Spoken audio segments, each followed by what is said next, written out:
programs which support New Zealand's economic growth and jobs. Mr. Speaker. John Hayes. Thank you, Mr. Speaker. I was reading the Sunday Times in the weekend and noticed that the fourth Labor leader threatened to say that his next government would take the Wairarapa seat from National. Bring it on, I say, because he'll be the fourth Labor leader to be proved wrong. And then yesterday I was reading what the fourth Labor leader was going to do next year, and what advice he had for the census, which came out today. And I'll read from the statement. He said, census data being released tomorrow will depict a widespread exodus from the regions as provincial New Zealanders flee small towns forgotten by the national government, Labour leader and regional development spokesman David Cunliffe says. He went on, something must be done to turn around the compounding effect on our regions of an ageing population and lost opportunities. Mr. Speaker, it's clear that the fourth Labor leader has not visited my Wairarapa electorate recently, if ever. And if he had, he would never have made either statement, as this morning's Dominion shows. Can I read the headline to the House, which shouts from the paper, Impulse buyer joins Cool Carterton's boom. What is going on here? The evidence is in the Dominion. Carterton's population has grown 16% since the last census. Phil Goff knows that because in the recess he was over deer shooting in my electorate.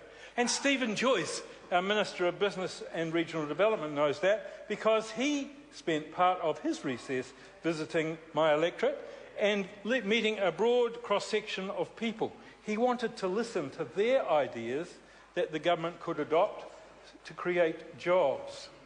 He met Adrian Staples, Mayor of South Wairarapa, who told him the population in the South Wairarapa had grown by 7.2% over the census period. And he met Marston's Mayor Gary Gagnon, and I'll just for 1 second say what a superb job Gary has done for the people of Marston over many, many years, and most recently as Mayor of that community.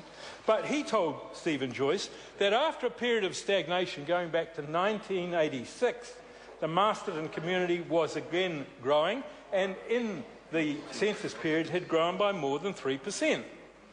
Wairarapa News writer Piers Fuller was wrong when he wrote on the 10th of the 10th last year, South Wairarapa has 120 people now and is expected to have 9,300 in 2031. Mr. Speaker, I am really sorry, but both Piers Fuller and David Cunliffe got that wrong. South Wairarapa had 9,528 people on census night in March of this year, 18% growth in the Kahautra part of that electorate. I noted earlier, Mr. Speaker, that our population has been static or in decline since 1986. So why has it started to grow since 2008? Pretty simple. The arrival of the John Key-led government. The economic recovery he's brought about is gaining momentum, and it's driven by low interest rates, it's driven by investment, and it's driven by strong export prices. As Stephen Joyce discovered in the Wairarapa last week, business and consumer confidence are improving as companies become more competitive and exports are growing. Companies like Harvest Electronics, 8 new jobs in the last 12 months, taking the company from 10 to 18 people. If you think about Dannyberg Metalcraft, has got more than 50 jobs now, and they're growing, moving to Oringi. And there's a major supermarket company about to come into Dannyberg, creating 50 new jobs.